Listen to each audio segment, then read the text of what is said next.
Uno de los temas más interesantes de la saga GTA, son las teorías hechas por la comunidad, las cuales ofrecen detalles nuevos o distintos para la trama, respuestas a dudas que quedaron sin resolver, o un punto de vista diferente que nunca se nos hubiera ocurrido. En este video, les traeré una serie de teorías de GTA Vice City, algunas conocidas y otras no tanto, pero les aseguro que será interesante, así que sin más que decir, comencemos ya.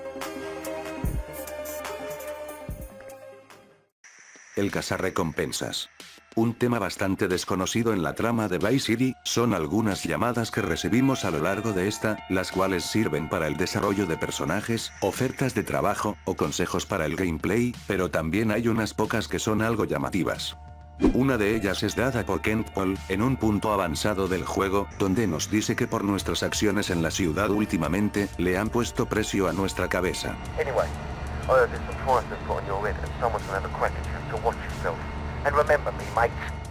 Esta llamada es rara sabiendo que en el juego, nunca nos aparece algún sicario repentino durante el modo libre, a diferencia de como ocurre en el Liberty Stories. Pero, al buscar más a fondo en los archivos del juego, nos enteramos de que la llamada de Paul, no es la única relacionada a esto. Las llamadas amenazantes en GTA Vice City, iba a ser algo común en la versión beta, pues no solo tendríamos a Sonny Forelli apurándonos con el dinero, sino que llegó a existir una subtrama eliminada, que comenzaría al comprar el salón de coches. BJ Smith, and you must be Mr. Vassetti. Would you like the tour? Might as well. Well, I'm very sad to be selling the dealership to y'all. This is my first investment after I turned pro. Este local se lo compramos a BJ Smith, quien no tiene nada extraño o sospechoso en esta escena, pero en la versión beta habría un agregado, y es que el concesionario tendría enormes deudas por pagar, de las cuales BJ escaparía vendiéndonos el local. Esto lo sabríamos luego de unas llamadas amenazantes de un cobrador, diciendo lo siguiente. Mr. Vassetti, I have here a signed piece of crap, stating that you have taken on all of BJ's used autos debts. With BJ's sudden disappearance, I have no choice but to hold you responsible for his financial insecurities. Until this account is settled in full, you should consider Vice City streets to be very unfriendly. Y tras esto, nos llamaría cada tanto para recordarnos la deuda y reclamando que le paguemos. Vassetti, where's my money? Hey Vassetti, I told you to pay, you prick. Where's my money, Vassetti? Vassetti, you prick, pay up. I told you, you prick, pay up. Si bien no hay más información de esta posible subtrama, la teoría nos dice que originalmente, el juego incluiría un cazarrecompensas en el modo libre, que aparecería de vez en cuando en el modo libre para atacarnos, así como ocurre con los sicarios de Liberty Stories. Esto basándose no solo en el cobrador eliminado, sino en la llamada de Kent Paul, donde dice que le han puesto precio a nuestra cabeza, lo cual más de uno pudo interpretar, que en cualquier momento podría aparecer alguien para atacarnos, y si bien no hay pruebas de que esto se haya planeado, tampoco sería una idea descabellada. Hillary acabó con su vida. En las misiones del Malibu, nos dedicamos a armar un pequeño grupo para atacar un banco, trayendo a los personajes de Phil Cassidy, como el guardia de rehenes, Cam Jones, como el encargado de la caja fuerte, y Hillary King, quien llevaría el vehículo de huida. El caso de este último es más curioso, pues Phil nos dice que tiene problemas por su divorcio y obesidad. Well, he'll do it, no problem. Well, there might be a little problem. See, he has abandonment issues. Seems he won't work for anyone who can't beat him. Y al conocerlo actúa de esta manera. You Tommy? Oh, of course you're Tommy. I mean, why else would anyone want to speak to me? Okay, consider it this way. I'll drive for you if, and only if, you can drive properly. Leave me alone, and I'll never forgive you. Durante sus pocas apariciones, Hillary demuestra sufrir de un gran miedo al abandono, y tener una vida bastante difícil, al punto de darnos una condición absurda para contratarlo, que es ganarle en una carrera, posiblemente con el fin de tener nuestra atención por un rato, ya que claramente necesita ayuda. Al momento de realizar el atraco y escapar, debemos esperar a Hillary para que llegue con el vehículo, pero este decide bajarse al llegar, y enfrentarse a las autoridades muriendo en el intento. Hey guys, get in! I got you covered! El hecho de que hayamos tenido que jugar una carrera innecesaria, solo para que este se baje del auto y muera en vez de conducirlo, provocó el odio de muchos jugadores hacia Hillary, pero, según esta teoría, la razón por la que Kim se bajó del auto en esta escena, es porque quiso quitarse la vida. Esto no solo se cree debido a sus problemas, sino también a unos diálogos ocultos que escuchamos de él, que dejan esta teoría como algo plausible. Al momento de viajar al banco para el golpe, podemos activar unos diálogos extra, que al parecer no salen por un error de programación, pero se pueden oír chocando un poco el vehículo. Escuchen. Hey, watch the wheels, Tommy! The car's ruined! Ruined! You cling to an illusion of permanence. What? You think all things will last. Youth, loved ones, pizza. All will pass or end, and you must accept that. You're right. Thanks, Cam. Don't mention it. Esta pequeña charla entre Hillary y Cam, nos dice que la vida en cualquier momento se termina, y todo lo que amamos se perderá para siempre, lo cual, podría haber hecho que Hillary reflexione, y sumado a los problemas personales que venía arrastrando, haya decidido renunciar voluntariamente a su vida, mientras esperaba a que el atraco se lleve a cabo. Y vio la oportunidad perfecta en la emboscada, donde fácilmente pudo bajar del otro lado para cubrirse, pero prefirió ponerse delante para morir. Una teoría triste pero posible. El nexo de imposición. Existe una teoría conspirativa sobre Vice City, que involucra a distintos grupos y agencias como policías, organizaciones criminales, y algunos personajes conocidos, que quizás recuerden de videos anteriores. El nexo de imposición es un supuesto grupo que opera en la ciudad, con el fin de realizar negocios clandestinos con organizaciones poderosas. El nexo estaría conformado por la policía, la SWAT, Kentpol, las unidades francesas y Pierre Laponce. Según el árbol del crimen, la SWAT está acusada de actos de corrupción por la policía, y estos tenían la tarea de investigarlos, pero como no lo han hecho, se los consideran cómplices, pues es probable que ambos hayan hecho tratos con las mafias, razón por la que nunca actúan contra ellos. Uno de los grupos criminales con los que pudieron afiliarse las autoridades, son los servicios especiales franceses, que vemos en las misiones de Cortés, pues estos operan libremente en la ciudad, con armas y vehículos sin ningún problema, a pesar de venir de otro país. Además, los franceses poseen información privilegiada y prototipos de agencia, que pudieron compartir con la policía y la SWAT, a cambio de operar libremente en la ciudad. De hecho, en una misión del coronel Cortés, conocemos a Pierre Laponce, quien decidió aprovecharse de la situación para venderle información al coronel, siendo inmediatamente descubierto por los europeos. Les impérialistes américains pig, that is propriété du gouvernement français. Hand it over! You American idiot! They followed you here! Otra de las pruebas de la corrupción de la SWAT está en Kentpol, quien trabaja como informante para varios grupos criminales, y gracias a ello supo que la SWAT guardaba el dinero de los sobornos en el banco, lo cual se oye en una llamada eliminada por error. Hey there, Tommy, you're gonna love me, mates.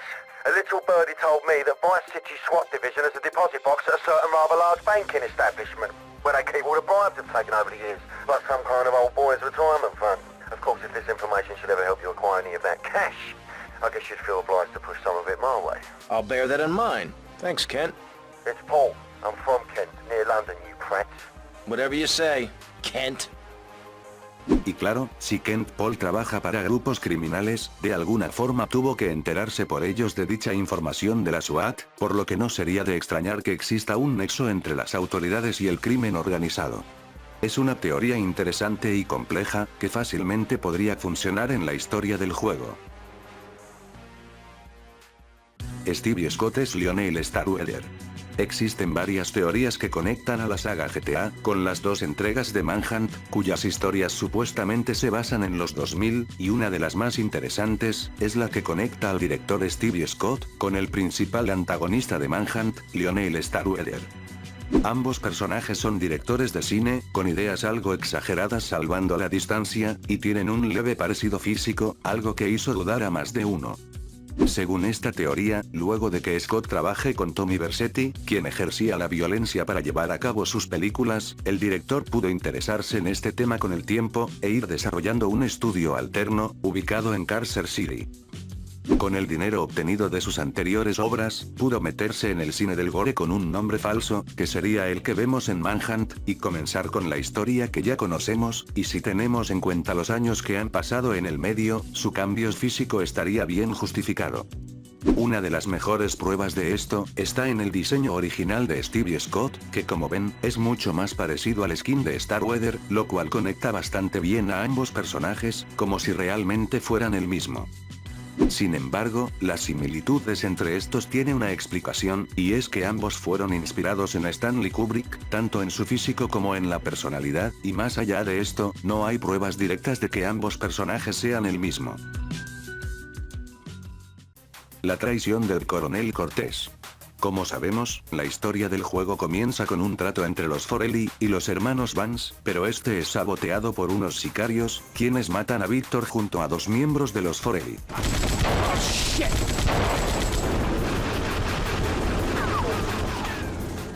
Con el tiempo, se supo que el responsable del ataque fue Ricardo Díaz, con el fin de debilitar a la mafia Forelli, y vengarse de los hermanos Vance, aunque también, muchos sostienen que Sonny tuvo algo que ver con el atentado, siendo una versión bastante creída por la comunidad. Sin embargo, también existe una teoría diferente, que afirma que el principal ejecutor de este ataque, fue el coronel Cortés. Para ello existen bastantes pruebas, pues se supone que este participó en el trato encargándose de la seguridad, por lo tanto debería haberse afectado por el robo, pero en todo momento lo vemos despreocupado y paciente, mientras que Tommy trata de apurarlo constantemente para que lo ayude. This isn't getting me any closer to my money. Tommy, my friend, you are not in Liberty now. Here, we do things differently. I will continue with my inquiry. Además, nunca se sabe cómo llega a enterarse de que Díaz fue el responsable, ni cómo supo que González fue quien los delató. Of course, although I'm starting to think that Diaz was responsible for our unfortunate loss. What makes you say that? One does not wave accusations at a man like Diaz. I'm merely thinking out loud, no matter. Por lo que probablemente, Cortés pudo interrumpir el trato con el mismo fin que Ricardo, y utilizar a Tommy para deshacerse de él, y de cualquiera de sus competidores, ganándose fácilmente su confianza. Otra de las pruebas está en la actitud de Díaz, pues se supone que él mandó a eliminar a Víctor en este trato, pero igual sigue confiando en Lance, y hasta lo deja entrar en su casa sin miedo a que se entere. Y además, al ser confrontado por Tommy en la misión borrar, Ricardo se lamenta y le reclama a Tommy su traición. Tommy, you betrayed me, you idiot! I'm gonna kill you real soon! I trusted you, Tommy! Básicamente, Ricardo no parece actuar como si fuera el responsable del ataque, y en cambio, Cortés no parece estar afectado por el mismo, y si tenemos en cuenta que ambos son mafiosos y traficantes, no sería raro que haya una rivalidad, y que el coronel haya utilizado a Tommy para acabar con él. Es una teoría muy buena y detallada, pero, si tenemos en cuenta la primera llamada de Leo Till, quien sabía del material robado en el intercambio, se lo menciona como la mercancía de Díaz. Hey, Leo, I think we got a buyer for Diaz's merchandise. Gotta give him a ring, man. Set up a deal, you know? Where are you now? Dando a entender que sí, el trato fue saboteado por Ricardo desde el principio. El plan estratégico de Tommy. Por último, les quiero hablar de una teoría poco conocida, propuesta en un video del siguiente usuario, y que es quizás una de las mejores que se han hecho últimamente. Todos conocemos la historia de Tommy Vercetti en la ciudad, quien va conociendo poco a poco a distintos jefes con los que trabaja, ya sea por dinero o por información importante, y si bien algunas tramas son algo irrelevantes, es posible que muchas de ellas sean elegidas por el mismo Tony, quien habría planeado todo sin revelarlo al jugador. Como saben, luego de que Tommy llegue a la ciudad a hacer sus trabajos, termina cambiando totalmente su objetivo, y decide adueñarse de la ciudad con sus negocios, demostrando su gran capacidad para gestionar su poder, y llevar a cabo cualquier acción para mejorar su imperio. Lo que nos cuenta esta teoría, es que algunas de las subtramas aparentemente irrelevantes, en realidad forman parte del plan de Vercetti, y cada una está conectada indirectamente con la trama principal del juego. El principal ejemplo es Humberto Robina, a quien conocemos gracias a una llamada, donde este piensa que somos Leo Till, y nos ofrece trabajar para él. Hey, Leo, I got some work for you. This ain't Leo. Hey, if Leo knows you got his phone, he's gonna kill you. You kill Leo? You must have big cojones. Wanna work for me? En este momento, Tommy pudo suponer lo siguiente: si Humberto Robina y Leotil eran colegas, entonces el cubano podría tener información sobre Díaz, ya que el sicario también trabajó para él, por lo que Tommy acepta la oferta de trabajo, para así obtener más información sobre Ricardo y el material robado. Además, los cubanos también aparecen en la misión Ángeles Guardianes, realizando un trato con el mismo Díaz, sugiriendo que ambos grupos son aliados. Por lo tanto, al trabajar directamente con Humberto, no solo obtendríamos dinero e información sobre Ricardo, sino también evitar problemas con ellos luego de eliminar a Díaz. Además, al trabajar para los cubanos y debilitar a los haitianos, estos podrían ser socios comerciales de la banda de Vercetti, y tener bastante poder en la zona, siendo este el incentivo para hacer sus misiones. Además, gracias a las misiones de Aver y Carrington, Tommy aprende el valor de capitalizar las guerras de bandas con las propiedades, pues al destruir locales estos bajarían sus precios para obtener un comprador. Y así aprovecha y compra la imprenta y la compañía de taxis, y de paso extender su imperio. Con esto concluiríamos que en realidad, la subtrama de estas bandas no es tan irrelevante o ajena como parece, sino que está perfectamente conectada con la trama principal, siendo un plan bastante inteligente por parte de Tommy.